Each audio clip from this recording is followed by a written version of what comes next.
Nouvelle-Calédonie, actualité. Inondations, routes impraticables, les fortes précipitations ont eu raison d'elles aujourd'hui, notamment dans le sud du pays. Le point dans ce journal. De retour au pays, les loyalistes font le bilan de la rencontre parisienne. Que retenir de ces entrevues avec l'État? Gilles Briel, président du mouvement populaire calédonien et notamment loyaliste, est notre invité ce soir depuis nos bureaux de Nouméa.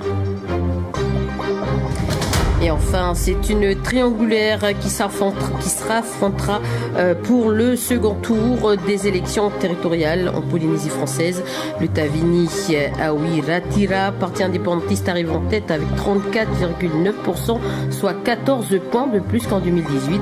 Les détails avec nos confrères de TNTV à la fin de cette édition.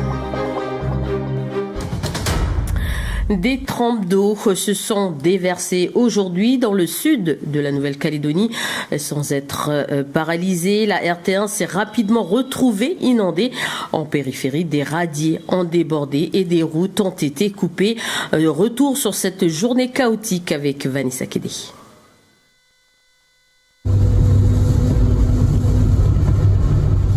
Ces derniers jours, des pluies diluviennes s'abattent sur l'ensemble du pays et les dernières 24 heures, c'est particulièrement le sud qui a été impacté. Conséquence, des accidents de la route dus aux aquaplaning en plus de la vitesse ou des radiers complètement bloqués comme ici sur la commune de Dembéa où il est tombé 120 mm d'eau en 12 heures. D'ailleurs, par un communiqué, la ville informe la population que le parc provincial de la Dembéa, la plage de Nouré et le parc Fayard sont fermés au public jusqu'à nouvel ordre. Plusieurs axes routiers de la commune sont également interdits à la circulation, comme ceux du pont des Charbonniers, la route de Nakutakoin, entre autres. Mais pourquoi tant de pluie ces derniers jours dans le sud? Oui, ce qui explique cet épisode pluvieux, c'est une petite dépression qui circule à proximité de la Nouvelle-Calédonie. Donc c'est pas une dépression tropicale, modérée, encore moins un cyclone. C'est une petite dépression qui amène sur la Nouvelle-Calédonie de l'air plus chaud et humide. Là aujourd'hui, on peut dire que les pluies et les vents ont été significatifs sur le sud de la côte ouest, sur la pointe sud également. Et la situation a nécessité une vigilance particulière, une vigilance jaune, forte pluie et vent violent. Donc la Nouvelle-Calédonie était sous l'influence d'une petite dépression qui est maintenant en train de s'éloigner au sud-est de l'île des Pins à plus de 200 km. Et pour le vent, également, le vent de sud s'est renforcé aujourd'hui avec des rafales à 35 nœuds sur le sud-ouest, même localement 40 nœuds à Nouméa. Même si cette nuit, les pluies et le vent s'atténuent selon Météo France NC, soyez prudents si vous traversez la transversale du col d'Amieux qui relie les communes de La Foix et Canala. Il y a des risques de recevoir des pierres par ces chutes d'eau qui prennent du temps à se désengorger. Selon Météo France NC, le soleil sera de retour demain, mais quelques passages nuageux et quelques gouttes possibles sur le sud de la Grande Terre. Politique à présent, quelques jours après la rencontre politique à Paris, c'est l'heure du bilan. Les loyalistes organiseront une réunion mensuelle pour justement évoquer ces discussions institutionnelles demain. Pour l'instant, Gilles Briel, président du mouvement populaire calédonien, est avec nous ce soir depuis nos bureaux de Nouméa. Bonsoir. Bonsoir. Alors, vous espériez une discussion à trois, donc vous, les loyalistes, l'État et les indépendantistes, elle n'a pas eu lieu à Paris. Vous êtes déçus? On aurait préféré avoir une discussion à trois. Malgré tout, il y a plusieurs points positifs. Le premier d'entre eux, c'est que les indépendantistes sont venus à Paris, contrairement à ce qui s'était passé en octobre avec la conférence des partenaires où ils l'avaient boycotté. La deuxième chose qui est positive, c'est que l'État a eu, vis-à-vis de nous et vis-à-vis des indépendantistes, des discours clairs. C'est-à-dire que Gérald Darmanin a maintenu sa position sur le dégel du corps électoral, sur la nécessité d'organiser des élections l'année prochaine comme c'est prévu, mais sur la nécessité également de trouver des solutions de sortie de l'accord Nouméa. Donc ça, c'est positif. Ce qui est dommage, ce qui est négatif, c'est que les indépendantistes sont venus sans projet, ils sont venus écouter et on aurait préféré qu'ils viennent avec des idées et les mettre sur la table pour qu'on puisse en discuter. Alors, le fait que vous n'ayez pas rencontré justement les indépendantistes, c'est un échec, c'est bilatéral finalement? En tout cas, on arrive au bout de l'exercice. Ce qu'on a dit, nous, c'est que c'est la dernière fois qu'on doit être réunis en bilatéral. Soit il y a des trilatérales, soit après l'État décide d'avancer avec ceux qui veulent vraiment vraiment avancer. Donc c'est le sens de la future visite de Gérald Darmanin. Il a expliqué à l'ensemble des interlocuteurs que s'il vient au mois de juin, il vient s'il y a des trilatérales, c'est-à-dire bien les indépendantistes, l'État et les non-indépendantistes. Alors vous l'avez certainement dit un tout petit peu, mais en quoi cette semaine de rencontre a été utile aux loyalistes, les avancées que vous avez justement évoquées ou de la part de l'État? D'abord sur l'unité, et ça c'est important puisqu'on a pu avec Sonia Backès, Nicolas Mesdorf travailler longuement avec Virginie Refnac et Alcide Ponga, avec Brieux Fongier pour avoir une position commune. On a rédigé un document qu'on a donné à l'État et on a dit voilà ce qui est la position des loyalistes et voilà également ce que nous on attend de l'État, c'est-à-dire comment l'État doit s'engager pour respecter les trois noms. On était vraiment dans une logique de bilatéral, c'est-à-dire l'État aujourd'hui dans son patrimoine, il a la Nouvelle-Calédonie, comment l'État doit intervenir dans le Pacifique pour développer sa politique via la Nouvelle-Calédonie, comment l'État doit intervenir pour faire en sorte que le nickel de la Nouvelle-Calédonie soit une vraie chance pour la stratégie industrielle de la France en général, et puis comment on voit la Nouvelle-Calédonie sur son corps électoral, sur la modification de ses institutions pour qu'on puisse les gouverner, c'est-à-dire qu'on respecte le fait majoritaire, mais également qu'elle soit une source d'attractivité, comment on transforme notre statut. Aujourd'hui, on est dans les dispositions transitoires dans la Constitution française, comment demain on devient dans des dispositions définitives. Donc on a pu présenter de manière beaucoup plus approfondie que d'habitude nos positions et nos propositions, surtout sur l'ensemble de ces points. Alors, vous parlez à l'instant justement du corps électoral. Éric Ciotti, donc président des Républicains, a affiché son soutien au dégel du corps électoral. Alors, cela permet-il d'obtenir une majorité des 3/5 à l'Assemblée nationale et au Sénat pour mener la réforme constitutionnelle nécessaire ? Ça suffit pas, mais c'est nécessaire. Encore une fois, l'objectif ça aurait été qu'il y ait une discussion sur ce point-là et qu'on trouve un consensus. Si c'est pas le cas, Gérald Darmanin a été clair, il a dit qu'il y aura des élections provinciales telles que c'est prévu en 2024 et qu'elles ne seront pas convoquées sur un corps électoral gelé comme aujourd'hui.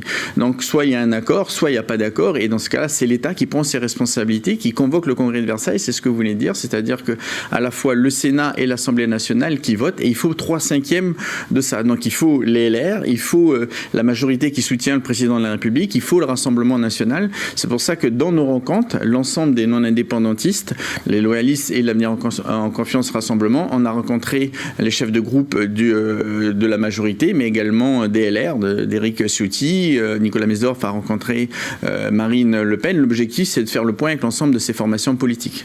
Alors, demain, les loyalistes tiendront leur réunion mensuelle à l'hippodrome Henri Miard. Qu'attendez-vous de la venue du ministre Gérald Darmanin en juin ? Qu'on enclenche définitivement la mise en avant et la sortie de l'accord de Nouméa et qu'enfin on donne des perspectives aux Calédoniens, quels qu'ils soient. Je prends un exemple, le nickel, on a 3 industries, on a 3 sociétés en Nouvelle-Calédonie, 3 usines qui sont en grande difficulté.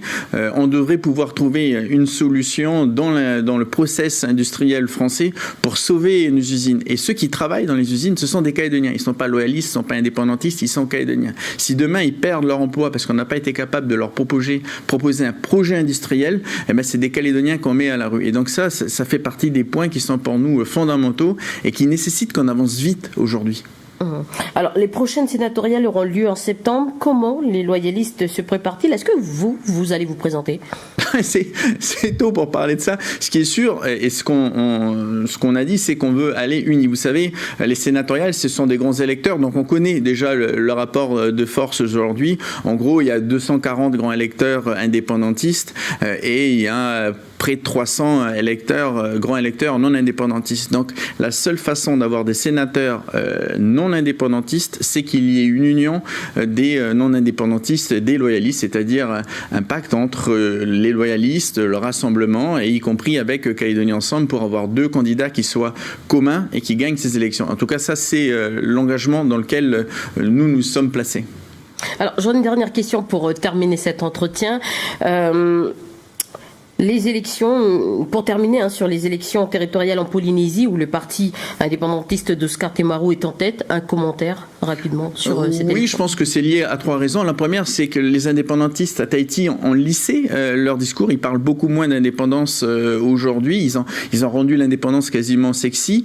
Il y a également, je pense, un renouvellement générationnel. Et puis, il y a surtout la division des autonomistes qui permet au Tavini d'arriver en tête. Mais vous savez, la division, elle est mauvaise en Polynésie. Elle est mauvaise pour nous. Elle nous a coûté cher en 2019 en province Nord. S'il y a une majorité indépendantiste qui gère le Congrès, c'est en grande partie parce qu'on n'a pas été capable de proposer une liste unique en province Nord et en province des îles. Gilles Brial, merci d'avoir accepté notre invitation. Merci à vous. Alors justement, on parlait des élections en Polynésie française. C'est une triangulaire qui se présente pour le second tour de ces élections territoriales en Polynésie. Une élection pour élire les représentants de l'Assemblée. Le parti indépendantiste d'Oscar Temaru arrive en tête du premier tour avec 34,93%, suivi du Tapu Iratira, d'Edouard Fritsch et du parti Loré Nuihau Aere la Porinetia. Donc désolé pour la prononciation. Près de 60% de la population se sont déplacés pour ce scrutin. Le point avec nos confrères de TEN TV. Avec 14 points de plus qu'en 2018, le Tavini signe un nouvel exploit. Entre 2018 et 2023, le parti Bleu Ciel double quasiment son score au premier tour, passant de 26 000 à près de 43 000 voix. Loin tout de même des 100 000 voix annoncées par le leader indépendantiste. Je ne serai pas content des 60 000 voix que nous sommes. Je veux aller au-delà et atteindre les 100 000 voix. Voilà. Dans le même temps, le Tapura dégringole de presque autant, soit 13 points de moins qu'en 2018, ou l'équivalent de 16 000 voix. Preuve que la stratégie du vote Tavana n'a pas fonctionné, 20 communes sur 48 ont choisi le Tavini. Un revers que la majorité sortante impute à la division des autonomistes, mais aussi au discours beaucoup plus nuancé du Tavini sur l'indépendance. Nous avons vu comment Oscar Temaru et tous ceux qui sont autour de lui ont annoncé la couleur au départ. Bien sûr qu'aujourd'hui, pour s'attirer les voix, ils ont mis un petit peu d'eau dans leur vin. Mais nous avons affaire à des indépendantistes. Et je continue à le dire, cette élection, c'est une bagarre c'est une lutte entre les autonomistes et les indépendantistes. De son côté, le Tavini estime que les Polynésiens ont surtout voté pour un programme qui a fait son nid, notamment du côté des souches sociales les plus précaires. On ne peut pas dire que les Polynésiens aujourd'hui ont voté pour un parti indépendantiste ou pour plusieurs partis autonomistes. Ils ont aussi voté pour des programmes sur la justice sociale, sur des programmes économiques. Et ce serait dommage pour les Polynésiens qu'on mette tous ces sujets en dessous de la question de l'évolution institutionnelle. Gaston Floss, en revanche, essuie un nouvel échec. Avec 11,8% des voix, il rate la marche du second tour à un point près. Mais les nombreuses voix du Amui Tahira seront sans aucun doute très convoitées. Et à propos de cette élection, Louis Mapou, président du gouvernement du pays, a réagi aux résultats de ces élections. On l'écoute. C'est une bonne nouvelle dans le contexte du Pacifique et notamment dans les relations que nous devons continuer à avoir avec le gouvernement central, puisque statutairement la Polynésie française est un écran derrière nous dans les capacités dont nous disposons de par notre statut et surtout la question de l'Indo-Pacifique n'est pas appréhendée de la même manière quand on est indépendantiste ou quand on est autonomiste ou quand on est pour le maintien au sein de la République. Donc ce sont ces éléments-là qui me font dire que oui, là on a affaire à une donne, mais il faut attendre le résultat du dimanche prochain, il n'y a rien qui est fait.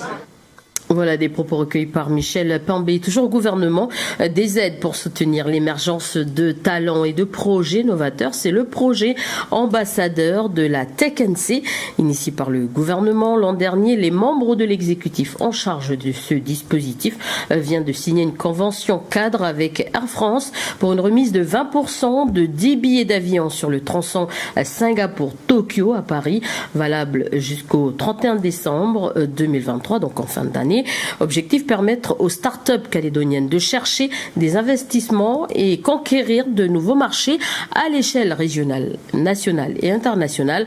On écoute Vaimoua Mouliava, membre en charge de l'innovation technologique. On le sait, prendre l'avion chez nous, c'est cher. La distance entre les marchés européens, mais les marchés asiatiques ou américains, demande beaucoup de sacrifices à nos entrepreneurs innovants.